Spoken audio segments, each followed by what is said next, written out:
Hola, mi nombre es Dana Quintero y estoy con Juan David Alarcón. Y vamos a presentarles puentes inversores trifásicos. Como lo sabemos, un circuito inversor es aquel que nos ayuda a transformar la corriente directa a corriente alterna, generalmente trabajando en aplicaciones de alta potencia, tanto en entornos industriales como residenciales. En industriales podemos encontrar sistemas como control de velocidad en motores de inducción, en motores trifásicos asincrónicos, y en residenciales podemos encontrar aplicaciones importantes como sistemas de iluminación de emergencia.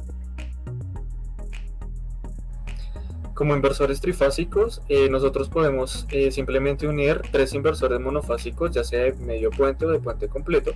en paralelo como se muestra en la siguiente figura. Como se observa también, pues cada uno de ellos tiene un transformador y pues digamos que los devanados primarios del transformador deben estar aislados entre sí, en tanto que los secundarios se pueden conectar tanto en delta como en estrella, pueden tener cualquiera de las dos configuraciones. Cabe aclarar también que por lo menos cada uno de estos inversores monofásicos debe estar al menos adelantado o atrasado 120 grados entre sí para obtener voltajes trifásicos balanceados. Asimismo, pues digamos que aquí se muestra un circuito general o un circuito completo teniendo una carga conectada en estrella,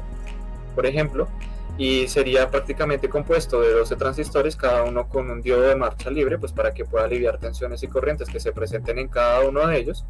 Y pues a partir de aquí, pues digamos que se puede aplicar o conducción por 180 grados o conducción durante 120 grados, que se explicará a continuación.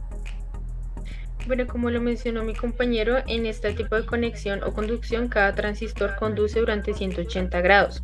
La característica principal es que siempre tres de estos transistores van a estar conduciendo, no importa la secuencia en la que se siga.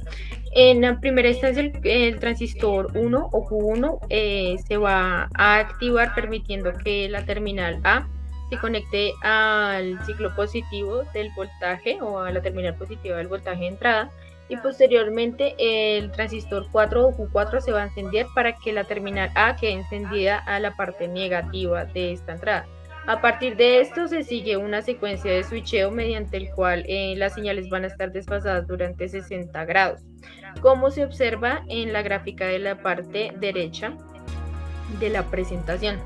Esta secuencia va a estar especificada en la tabla que se observa en la parte izquierda, donde nos va a explicar específicamente cuáles son los tres transistores que van a estar encendidos en cada uno de estos 8 instantes y cuál es la secuencia lógica que se va a producir para generar la señal PWM para activarlos.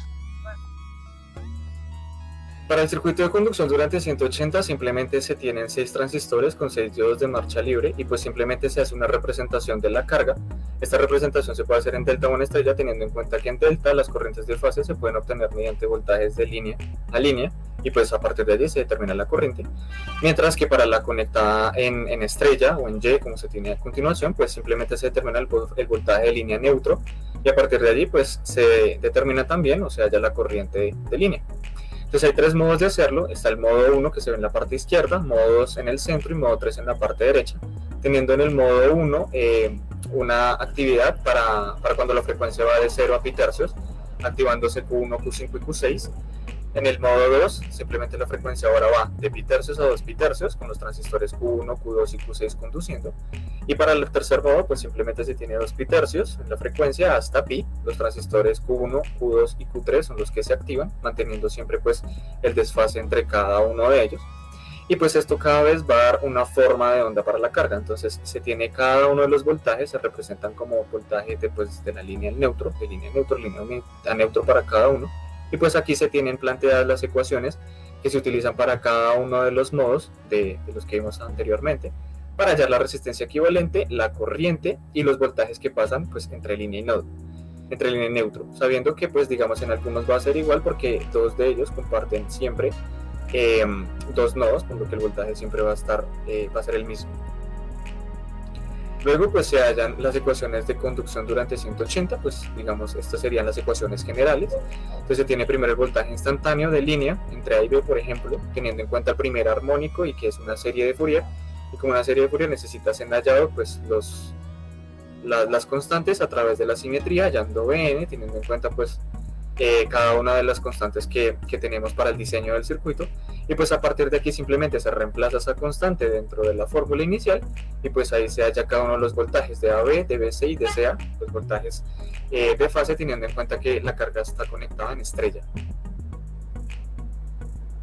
Podemos calcular el voltaje RMS de línea, como se observa en la primera ecuación, va a estar en términos de una integral de 0 a 2 pi tercios, que es dependiendo de la frecuencia total del circuito, de Bs al cuadrado. Sin embargo, también puede ser simplificada como raíz de 2 tercios Bs o simplemente 0.8165 Bs. Si queremos calcular el voltaje de línea en cada armónico o en el enésimo componente, esta va a estar en términos de Bs y ese enésimo componente, como se observa en la ecuación. Si nosotros seleccionamos n igual a 1, vamos a obtener el voltaje RMS fundamental de línea, que es la tercera ecuación, que pues mediante estos cálculos se puede simplificar como 0.7797 Bs.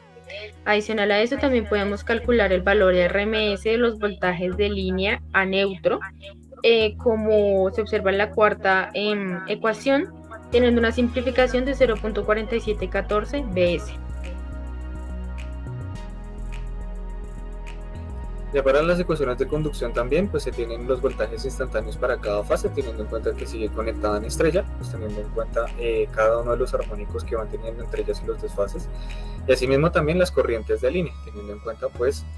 lo anteriormente dicho. Para el balance de la potencia instantánea, pues simplemente se relaciona la potencia como voltaje por corriente, pero pues como se tienen tres fases, entonces sería el voltaje entre cada fase por la corriente de una de ellas. Entonces primero se tienen los voltajes de fase por la corriente, voltaje de fase por corriente, voltaje de fase por corriente, y cada una se suma para tener la potencia total o el balance de potencia instantánea. Podemos calcular también la corriente de suministro, como la primera ecuación que se observa, que va a estar en términos del voltaje RMS fundamental de línea de salida, la corriente de fase RMS en la carga, por supuesto también la frecuencia y los desfases de la frecuencia para cada instante, y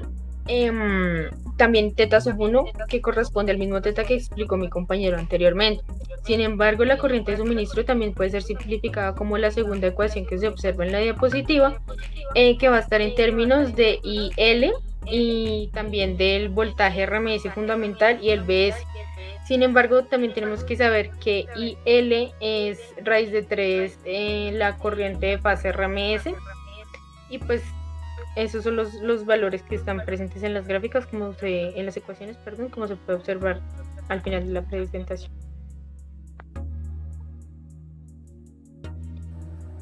Luego pues se tiene la salida del inversor trifásico con carga RL, que será el ejercicio que trabajaremos a continuación. Entonces se puede observar cómo nosotros podemos graficar el voltaje desde la línea hasta el neutro, digamos en el caso de A. Esta sería la forma en la que nosotros esperaríamos la respuesta, y pues la corriente, que sería simplemente como la unión de estos puntos, ¿sí? Por eso se ve un poco como cuadrada, o sea, no es totalmente sinusoidal, porque simplemente es la unión del medio de cada uno de estos puntos que va generando el voltaje de A neutro. A continuación vamos a hacer un ejercicio que se trata de determinar el voltaje y la corriente de salida de un puente inversor trifásico con una carga RL, como lo vimos anteriormente. Nos entregan datos como la resistencia y la inductancia para la carga, y nos piden también adicionalmente la frecuencia y la entrada de Bs. Nos piden calcular el voltaje instantáneo de línea a línea, la corriente de línea en términos de la serie de Fourier, el voltaje RMS de línea, el voltaje RMS de fase de la línea 1 a la frecuencia fundamental, y el voltaje RMS de fase a la frecuencia fundamental.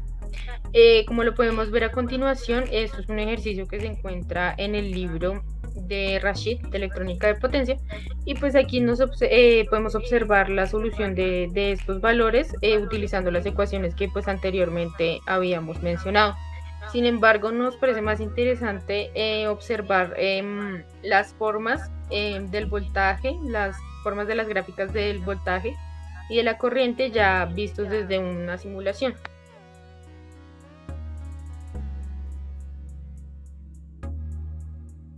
Para la simulación hicimos la implementación del esquema que mostramos anteriormente. Es el mismo esquema con los 6 transistores, los 6 diodos. Vamos a tener a cada una de las entradas de los transistores de las compuertas el circuito, o bueno, la secuencia PWM que describíamos anteriormente tanto en una tabla como en un gráfico, la secuencia específica de cada transistor de decir para la conexión a 180 grados. En la parte derecha también podemos tener la conexión en estrella de lo que sería la carga, que serían pues 3 RL con los valores que se nos da la simulación. Entonces a continuación vamos a ver el comportamiento como tal del circuito. Ya teniendo el circuito montado, entonces simplemente vamos a graficar primero cada uno de los pulsos, como lo mencionaba Dana, teniendo en cuenta que es G1, G2, G3, G4, G5, G6. Y adicional, pues podemos adicionar la gráfica de los voltajes de fase, pues teniendo el voltaje BC y por ejemplo también teniendo el voltaje AB, que es el que tenemos a continuación.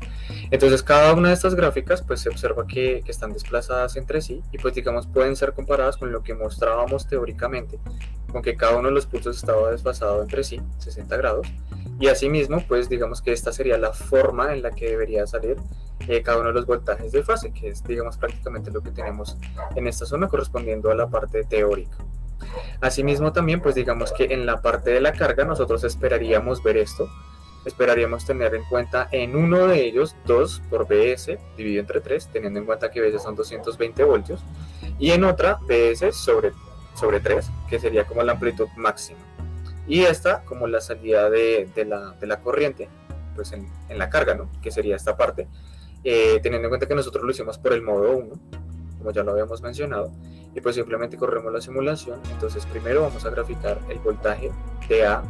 hasta de línea neutro, que sería de A neutro. Luego vamos a poner el voltaje de B hasta neutro, que sería este, voltaje de B hasta neutro, y pues la corriente. No graficamos de C a neutro, pues prácticamente porque ahí se están compartiendo los dos mismos nodos, quiere decir que el voltaje en ellos va a ser el mismo, entonces no tendría sentido graficar ambos. Y pues aquí se puede observar, entonces este sería el de A neutro, este sería el de B a neutro y esta sería la corriente, que es prácticamente, como lo habíamos mostrado, lo que nosotros esperaríamos en las respuestas. Y asimismo, pues teniendo en cuenta cada uno de los valores, siendo el de A a neutro, por ejemplo, en esta zona de acá, teniendo un valor de 73.33 periódico voltios, que sería 220 dividido entre 3, y en el voltaje de B sería menos 2 por BS sobre 3, que sería aproximadamente menos 146, menos 146.66 periódico, que es lo que también se alcanza a observar, pues dando coherencia con los resultados que teníamos tanto de la parte teórica y pues corroborándolos con la parte práctica. Y eso sería todo por el día de hoy. Muchas gracias.